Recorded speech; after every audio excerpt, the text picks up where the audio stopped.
इतने बड़े बड़े विविधतापूर्ण देश को जोड़कर रखना ये दुनिया को चैलेंज लगता होगा, मगर भारत के लिए चैलेंज नहीं है, क्योंकि हम वर्षों से ही सह अस्तित्व से ही जीते आए हैं, आगे बढ़ते आए हैं। हमने जब विश्व में सबसे ऊपर पहुंच रहे थे तब भी हम सह अस्तित्व से जी रहे थे, और आज जब देश में फिर से एक बार हमारा देश विश्व में सबसे पहले नंबर की ओर तेज गति से चल रहा है, तब भी हम सह अस्तित्व के साथ ही चल रहे हैं। अनेक संस्कृतियां, अनेक भाषा, अनेक प्रकार की भूषाएं, अनेक प्रकार का भोजन, ये सब हमारी स्ट्रेंथ है, वीकनेस नहीं है। परंतु ये स्ट्रेंथ को बनाए रखना है तो उसमें एक भारत श्रेष्ठ भारत के कंसेप्ट को जमीन पर उतारना पड़ेगा। इसलिए मोदी जी ने विशेषकर युवाओं के लिए एक भारत श्रेष्ठ भारत के कंसेप्ट को पूरे जीवन के मंत्र के रूप में अपनाने का आह्वान किया है। आज मेरे सामने गुजरात और कश्मीर दोनों जगह से आए हुए बच्चे हैं। कश्मीर महोत्सव गुजरात में मनाया जा रहा है, इसका मुझे बहुत बहुत आनंद है, क्योंकि कश्मीर कई सारी संस्कृतियों का अपने आप में एक मेल मिला है। वहां इस्लाम भी है, बौद्ध संस्कृति भी है, वहां पर शंकराचार्य भी है, और वहां पर सूफीज्म भी है। ढेर सारी संस्कृतियों को मिलाकर कश्मीर बना है, और कश्मीर एक प्रकार से पूरे देश के लिए भारत माता की कल्पना को करे तो कश्मीर भारत माता का मुकुटमणि है। और कश्मीर में आज जो परिवर्तन आ रहा है वो परिवर्तन न केवल कश्मीर के बच्चों के लिए, देश भर के युवाओं के लिए बहुत महत्वपूर्ण है। आज कश्मीर में गत साल की मैं बात करूं तो करीब करीब 1,80,00,000 पर्यटक कश्मीर के अंदर आए, और उन्होंने देश भर से कश्मीर का लुत्फ उठाया है। कश्मीर को जाना है, कश्मीर की संस्कृति को जाना है, और उसका अच्छा संदेश लेकर देश भर में गए हैं। एक जमाना था जब कश्मीर के अंदर बम धमाके, हड़तालें, पत्थरबाजी हुआ करती थी।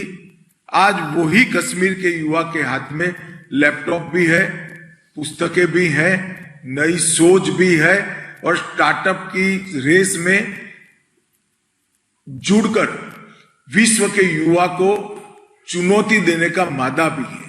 ये परिवर्तन मोदी जी ने 9 साल में जो लाया है, इससे समग्र देश आज प्रसन्न है। मित्रों, यहां पर अहमदाबाद के छात्रों के साथ कश्मीर के छात्रों के फैकल्टी का आदान प्रदान, वैचारिक आदान प्रदान भी हुआ है।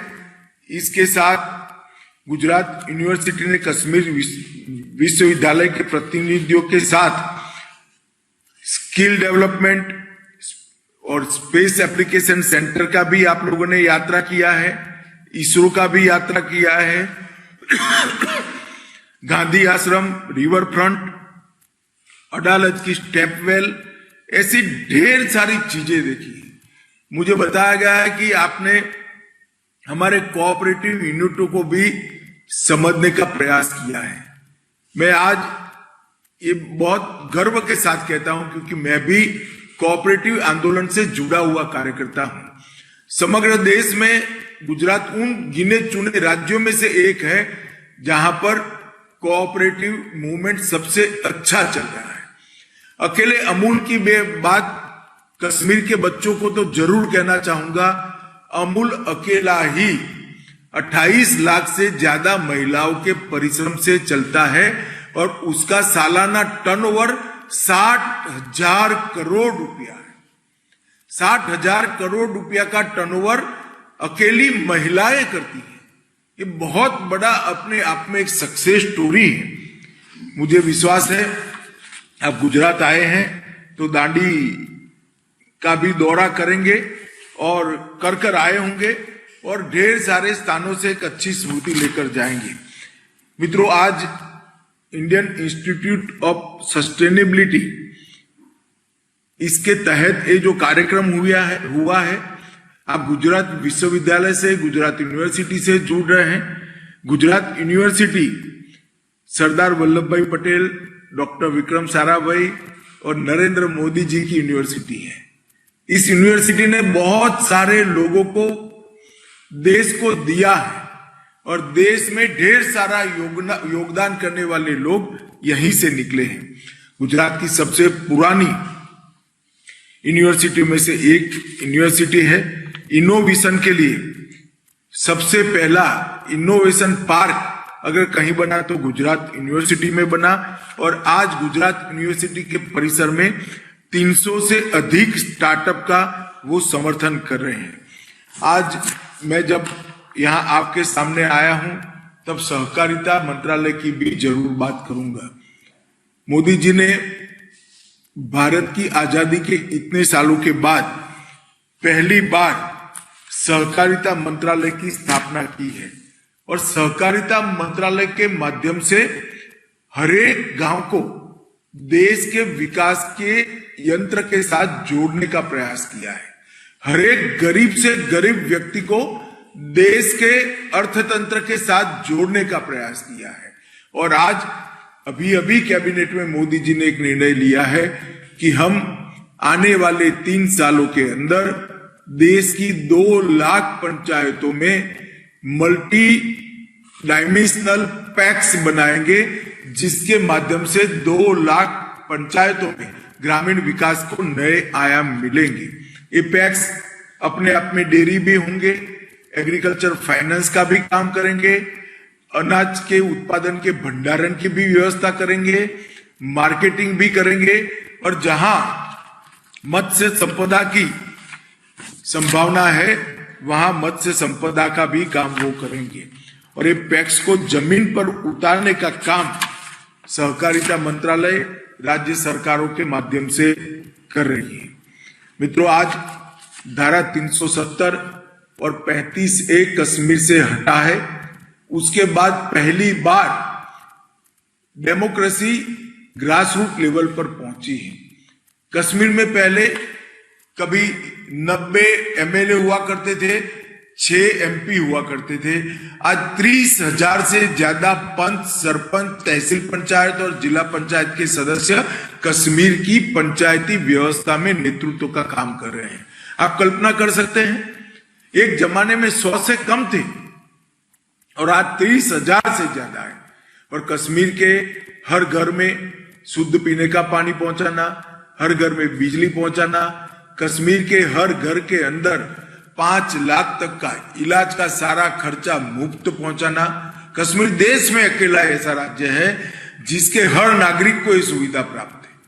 मित्रों, ढेर सारा काम कश्मीर में हुआ है और आतंकवाद की घटनाओं में और पत्थरबाजी में, बम धमाकों में, ये सारी चीजों में बहुत सारी कमी आई है। मित्रों, आज मैं इतना कहना चाहता हूं कि मोदी जी ने देश भर के युवाओं के लिए कई प्लेटफॉर्म तैयार किए हैं। स्किल इंडिया का प्लेटफॉर्म ऐसा ही प्लेटफॉर्म है जो युवाओं की अंदर पड़ी हुई शक्ति को एक वैश्विक मंच देने का काम करता है। इसके साथ साथ ढेर सारे ITIs बनाए गए, 4,000 नई सीटें बनाई गई और 15,000 ITI संस्थानों में 126 ट्रेंड में 20 लाख से ज्यादा स्किल डेवलपमेंट का युवाओं का काम हुआ है। स्टार्टअप इंडिया एक ऐसा ही नया इनिशिएटिव है जिसके तहत आज 70,000 से अधिक स्टार्टअप अपनी इकोसिस्टम को मजबूत कर रहे हैं और 2016 में ये संख्या महज 724 थी। मोदी जी ने स्टार्टअप इंडिया की बात करने के बाद, योजना बनाने के बाद 70,000 से ज्यादा स्टार्टअप बने हैं। और मैं, बच्चियां भी यहां बहुत उपस्थित है, उनको कहना चाहता हूं कि 70,000 में से 44% स्टार्टअप बच्चियां चला रही है, महिलाएं चला रही है। ये बहुत बड़ा अचीवमेंट है। इसके साथ 100 से ज्यादा स्टार्टअप यूनिकॉर्न क्लब में आ गए हैं और 45% स्टार्टअप टीयर 2 और टीयर 3 के शहर में है। इसका मतलब स्टार्टअप अब नीचे तक उतरे। मैं चाहूंगा कि आप यहां से कश्मीर जाएं, गुजरात के छात्रों से भी आप लोग बात करें, तब कश्मीर के अंदर भी स्टार्टअप मूवमेंट को आगे बढ़ाएं। आप सभी के लिए मोदी जी ने 2015 में मेक इन इंडिया की एक स्कीम लॉन्च की।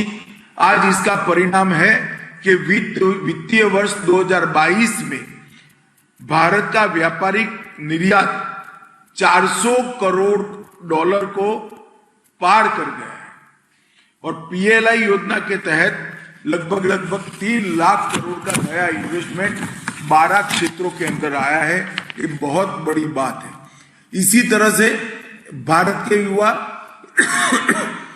पेटेंट रजिस्ट्रेशन करने के लिए भी ढेर सारी सुविधाएं, ढेर सारे गाइडेंस की व्यवस्था, इजी अप्रोचेबल सिस्टम, इकोसिस्टम बनाने का काम मोदी जी ने किया है। 2013-14 में भारत से सिर्फ 3000 आवेदन आते थे, 3000 एप्लीकेशन आती थी। आज भारत से 24,000 एप्लीकेशन सालाना आती है। ये बताता है कि हमारी पेटेंट रजिस्ट्रेशन में हम कितने आगे बढ़े हैं। इसके साथ प्रधानमंत्री मुद्रा योजना, digital India mission, fit India mission, खेलो इंडिया, ढेर सारी योजनाओं को प्रधानमंत्री जी युवाओं के लिए लेकर आए हैं। मैं आपको इतना ही कहना चाहता हूं कि आप सभी आज गुजरात से वापिस जाए और गुजरात के बच्चे भी जो आपके साथ इंटरेक्शन कर रहे हैं, वो सभी ने इस सारी योजनाओं का अभ्यास कर इसमें योगदान कर आपका भी प्रगति का राह आप सुनिश्चित करिए और साथ में साथ देश की प्रगति के लिए भी आप साधन बनिए, ऐसा मेरा आप सबसे अपील है। ये हमारा आजादी का अमृत महोत्सव का वर्ष है। मोदी जी ने आजादी के अमृत महोत्सव के वर्ष से लेकर आजादी की शताब्दी तक, इसका मतलब 2023 से लेकर 2047 तक, ये 25 साल को भारत के अमृत काल के रूप में वर्णित किया है। सबने एक संकल्प लेना है कि जब देश आजादी की शताब्दी मनाता होगा, उस वक्त पूरे विश्व में हर एक क्षेत्र के अंदर भारत दुनिया में सर्वप्रथम होगा। ऐसे भारत की रचना हम लोगों ने करनी है और ये युवाओं के भरोसे ही हो सकता है। जब आप लोग इस सारी योजनाओं को से जुड़ेंगे, जब आप लोग, आपके अंदर जो ऊर्जा, आपके अंदर जो इंटेलेक्चुअल कैपेसिटी और आपके अंदर जो जोश पड़ा है, इसको योजनाओं के साँचे में ढालेंगे तो भारत को दुनिया में सबसे पहले नंबर पर लाते हुए कोई नहीं रोक सकता। इसका मुझे भरोसा है। मैं आज गुजरात विश्वविद्यालय के कुलपति प्रोफेसर हिमांशु भाई और डॉक्टर मंजूर अहमद मीर जो कोऑर्डिनेटर है और श्री सुधांशु जांगीड निर्देशक IIS, ये तीनों का मुझे बुलाने के लिए और आपसे बातचीत करने के लिए बहुत बहुत धन्यवाद करता हूं। एक दृष्टि से आप सभी मेरी कॉन्स्टिट्यूएंसी में बैठे हैं, जहां से मुझे जनता चुनकर देश की संसद में भेजती है, वहां पर आप बैठे हैं, तो इसीलिए भी मैं आप सभी का स्वागत कर शुभकामनाएं देकर मेरी बात को समाप्त करता हूं। वंदे मातरम। हर तरह की खबर सब तो पहला वेखण लई सबसक्राइब करो चैनल कांशी टीवी। हर अपडेट का संकेत मिलता रहे, दबाओ बैल आइकन अते लाइक करो फेसबुक पेज कांशी टीवी।